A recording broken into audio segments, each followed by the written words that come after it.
One of the things that I find fascinating is how we elect a president or people that lead us. We're also, I'll be honest with you, I personally am very ignorant. I've always loved shenanigans that actually go on behind the scenes in our world, our planet, and governments, and the history of mankind, the violence, the greed, the craziness. I grew up as a little boy thinking, oh God, you know, life is good, I'm going to help people, and people love each other. They wouldn't want to kill each other. And then as I grew up, I read history and realized mankind's #1 accomplishment is killing each other. Yeah, you could check the statistics, forget disease and all the other problems. Mankind killing each other is the #1 cause of death on the planet. I'll tell you it's diseases, but it's honestly, if you look at the numbers every year, people kill each other, whether it's domestic violence, car accident, an alcohol, drunk driver, someone on drugs, any of those various choices, let alone murder, jealousy. Those are domestic. What about the international of war? War is the biggest business in the history of mankind. Check the numbers. Yeah, look it up. Check it over. Go online. Look up war. It never ends. It just goes on and on and on. So I was always naive, thinking, oh, it just kind of happened. No, it is a business. That's right. It is a business, and billions and trillions are made by a few people, keeping two people, two countries, two nations, two things fighting each other, killing each other. It's that simple. I didn't understand it. I didn't believe it. I always felt, oh, it was just, unfortunate, that this happened. Unfortunate is so far from the truth. It is deliberate. War is deliberate. It has never been an accident or a, gee, we could have stopped it, or it never should have happened. It was planned, no different than a football season or a basketball season or any sporting event. War is a event that takes place on a schedule, week in, month in, year out, daily, moment to moment, second, every second I speak, someone or something has killed each other, and we are always thinking it's just, unfortunate. Oh, how did this happen? No, it's not it at all. And it's pretty frightening and scary when you really think about it, that mankind actually makes money and does it, and it is supported, and information is given to upset people so they want to kill each other. And the most interesting part of the whole thing that I discovered was that the people that give the money and loan the money to these countries to kill each other have contracts that guarantee the individuals loaning that whoever they kill or destroy, if they live to brag about it, they have to pay the debt of who they killed who had borrowed money from them. So no matter who wins, no matter who loses, whatever happens, the winner always has to pay for the loser. So the real winner is the banker who paid for the war, like a video game, and it keeps going on, and the bankers keep making money and more money and more money on war. And you can raise money to make a war film in a heartbeat. Why? Because it's a commercial for getting millions of people all riled up about going to war. It's to keep populations and young people thinking about, you have to fight, you have to kill. There's no way, and everyone is a right and a wrong in every movie. There's always a reason. Always a reason to go to war. And that's what those war films do. And whatever side you're on in the film, whoever lost or won, it doesn't matter, because the ones who lost now are angry and they want to come back and win. The ones who won are proud and say, we got to do that again if we have to.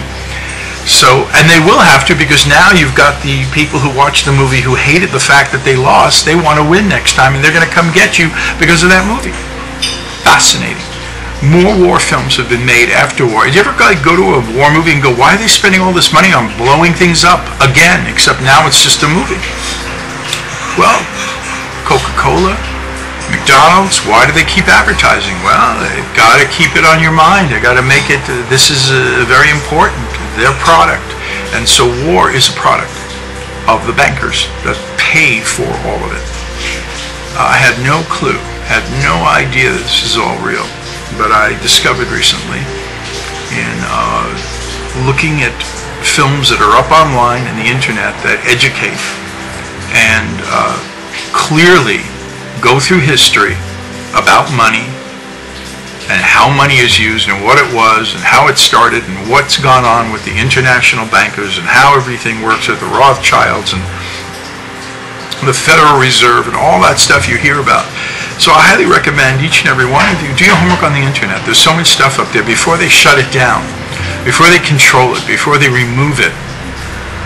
We have an opportunity right now that every one of us can educate ourselves by going online.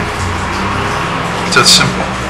So, thank you very much for listening. I hope this helped you, and I've got to get back to work. And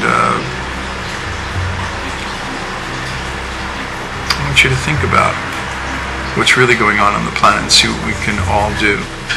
We, all of us, each individually. So the next generation after that, hopefully there will be grateful to us as we're grateful for all those people who came before us and gave us so many things, including the camera that's happening now, the lighting, the energy in the room of hearing cars in the back driving and people going places and life and my sense of most people could never even communicate this and put it online and instantly millions or billions could hear about it. It would take weeks, months, years before the horseman with the message would get to your place. Out in the woods or on a farm or wherever you are. You could send a little letter, by horseback to who knows how long if you'd ever get it there. So we're spoiled. We need to be grateful for that. There are buildings already built when you're born. There's hospitals. Everything is there.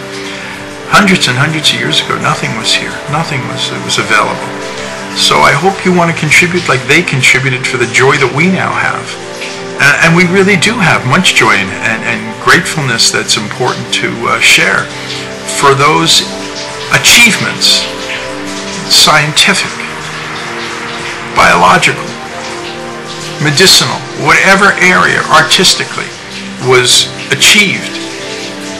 What is it you and I and the rest of us throughout the world are going to leave as a legacy for a debt we have to all those brilliant minds that gave us what we have when we were born?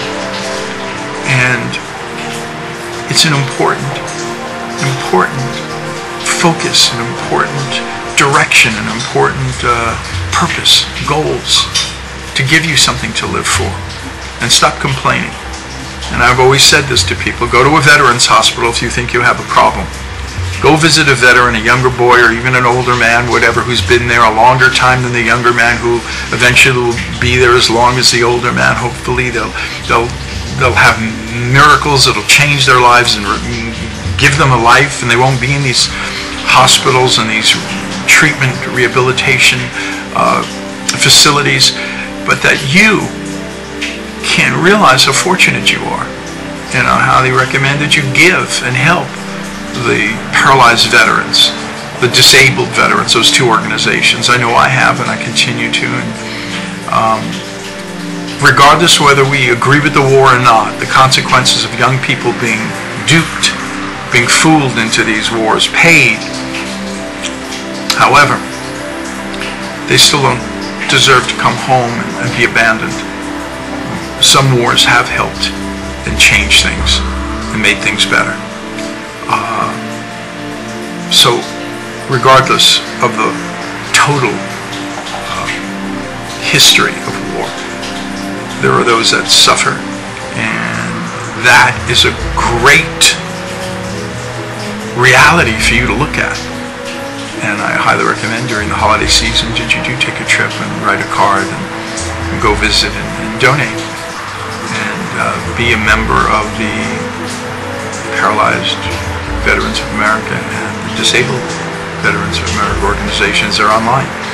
And so in closing this inspired moment at my desk, I wanted to encourage you to take advantage of what you've been given, all of us.